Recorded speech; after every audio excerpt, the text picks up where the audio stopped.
want to start this off by saying I think it's very important that you go into your fantasy drafts prepared and you get a good idea of the ADP or average draft position. You can just search that on Google, and Fantasy Pros and a bunch of other websites will give you a little rundown of it. But I think more important than that, before you do, if there's one league you're doing where, one or two leagues you're doing that you really, either you know the people or you're putting money on it, and you want to be prepared for those leagues. If you're putting money in a league, you don't want to just go into that league and drafting your first time ever drafting that league. You want to do at least 5 drafts, either mock drafts or free leagues. Make as many free leagues as you want. You don't got to check the teams. Just make the team. You make 25 teams on ESPN or Yahoo, or just do mock drafts. But the thing with mock drafts is it's a little too, it might give you a false sense of where guys are going. I try to avoid them for that reason. I know you're going to get a lot of bots in those ESPN drafts sometimes, just auto draft. But I think those mock drafts, you got guys everyone's messing around. It's not.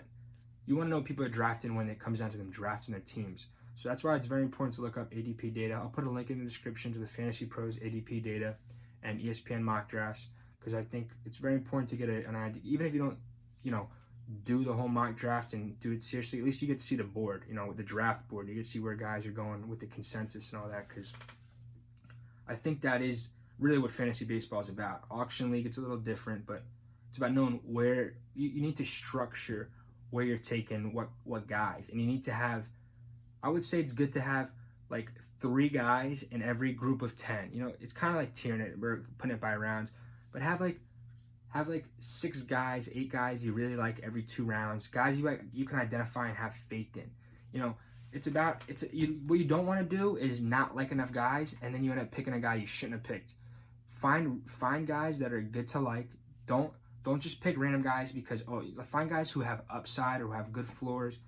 Make those the guys that you say, okay, when your first pick gets taken, say you're aiming for Max Muncy and McNeil, they get taken. You like Donaldson. You know to take Donaldson. You don't take Eddie Rosario on accident because you're scrambling. Because Eddie Rosario, that's a guy. It all comes down to personal choice. And Eddie Rosario could easily be better than those players. I just don't think the chance is that high that he is. I mean, Eddie Rosario's, he's a great player, but there's certain profiles where guys, they have a lucky year, they have a great year, you call BABIP, whatever. I mean, there's no doubt it's skill, but it comes down to consistency and guys being able to do it day in and day out. And I want the guys that I know, like Muncy, who they've just proven it. Muncy's proven it. Donaldson's proven it. Little breakdown of what not to do, I guess, is what this video is going to be. I think going into the draft,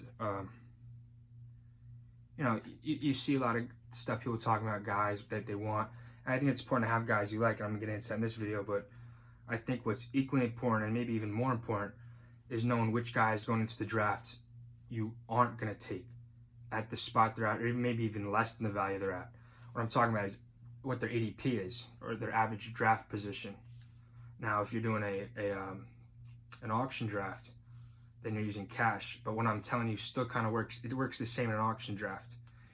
If a guy's going for $20, I'm saying that guy might not even be worth $15. There's just guys you want to avoid. There's guys, personally, I think it helps to just have guys you're like, I don't want on my team. Now, I'm not saying you just look for guys to hate. From my experience, especially when I first started playing fantasy, you go into the draft room, and you think you have a couple guys that you really want, and then you realize after the first 50, 60 picks, I'm not going to be able to get my team. Most of my team's going to be guys I don't even know or don't even like, and that's probably most people's first experience with fantasy is they get in, they think, I'm going to get this guy, I'm going to get Giancarlo, I'm going to get Judge, I'm going to get Mike Trout, I'm going to get Bellinger. Then after the first 3 rounds, you're like, I'm only going to get one of those guys, 2 of those guys max, What it really is, I mean, besides, you got to know the deep, post 200 is where finding good picks are important. But I think it's important to have guys that you just say, hey, I'm not touching them. So what I'm going to do is I'm using the Fantasy Pros website. It has the average draft positions for ESPN, CBS, and Yahoo, and then NFBC and RT Sports. I've heard RT Sports before, But I'm going to stick to ESPN, CBS, and Yahoo because I feel like those are the three biggest ones played by the most people. Same with steals. And I just don't think Bellinger is high enough in steals. And I don't think I would rather have Trevor Story. I don't think Bellinger, maybe it's a positional thing with that. I don't even know if, outfield's any less deep than shortstop, but I like those shortstops a lot, those 4 shortstops a lot more.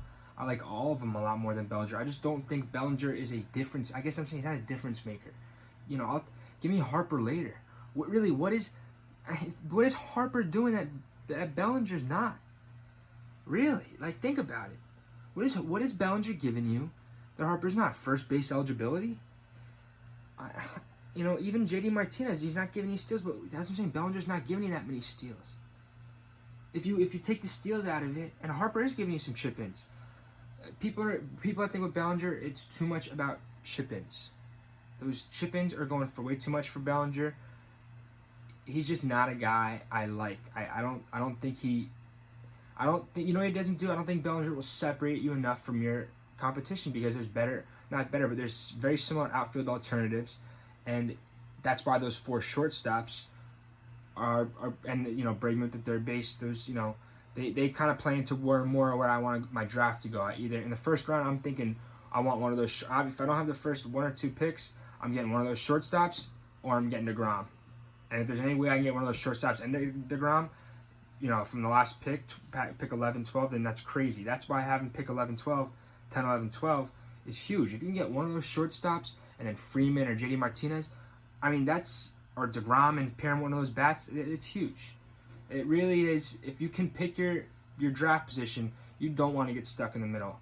You really don't. I do think it's a psychological thing because you can plan it out better.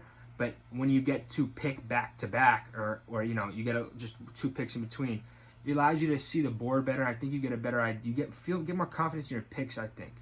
And that might be not. Some of you guys might not think that matters, but I personally think when I'm in the draft room, I like having those back-to-back picks because while everything's going down, I can get a sense for what guys I'm looking at, and also maybe you think more. You don't have to worry about, am I going to be able to make up for this guy with that. You can set up compliment picks more. You go pitcher hitter, you go steal specialist, power specialist.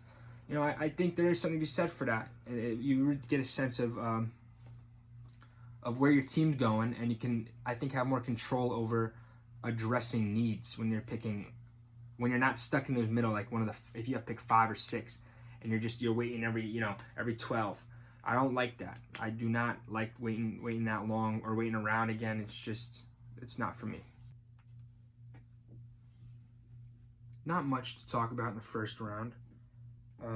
Francisco Lindor is a guy I'm a little iffy on, but that's more personal preference. I would not want to be drafting Justin Verlander at ESPN has him at 15th, CBS has him at 24th, and Yahoo has him at 16th. I would much rather have Freeman at that price.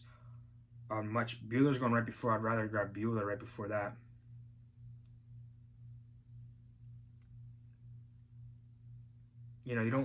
For Verlander, 34, 35, 36 years old, I'm not touching that. And some people could say, you would miss out Nelson Cruz. Maybe I would have, but you can't. When a guy gets that age, you got to eliminate things like that.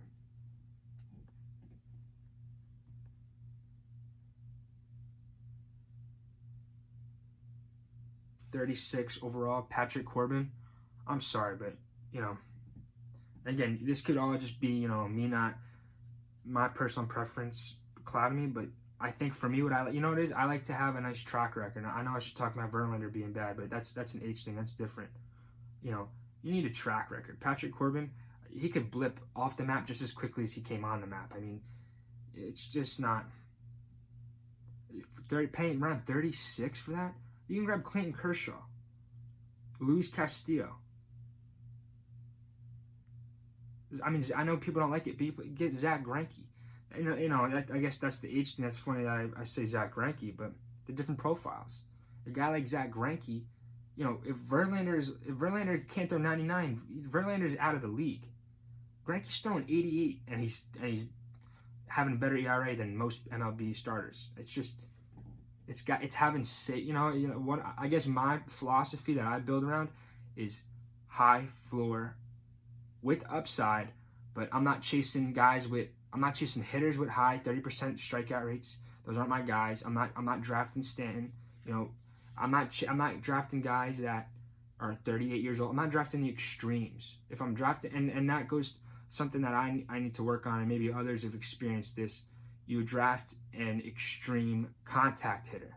You say, oh, this guy's super safe, and oh, power just comes naturally nowadays. Everyone's hitting 15, 20 home runs. You draft a guy, he's hitting 280 and he's getting you 60 RBIs, and you're just like, what is this guy really offering me? Where's the production? Where's the extra? Where's the separation? How is he not just a waiver wire? You can't, if you're drafting guys that end up on the waiver wire, you're doing something wrong. And don't be scared to admit your mistakes. Fantasy baseball, like most games and activities, is fun because the feedback you get feedback pretty quickly. It's not like life where it's ambiguous, vague feedback. Use the feedback in your leagues. Don't be discouraged by be happy that you've seen something, and go through your stats. Go through the stats and see what I know this is obvious stuff, but seriously, go through the stats, see what categories are you consistently undervaluing in drafts. And next time you're in drafts and you have to go between two players, notice that and say, oh, I took Luis Arias. Maybe I should try to take, well, you don't do that, but I took Kyle Schwarber. Maybe I got to take Luis Arias. Maybe you don't think about batting average enough. You're too power focused. Or you took Chris Davis with a K. So you need a batting average specialist.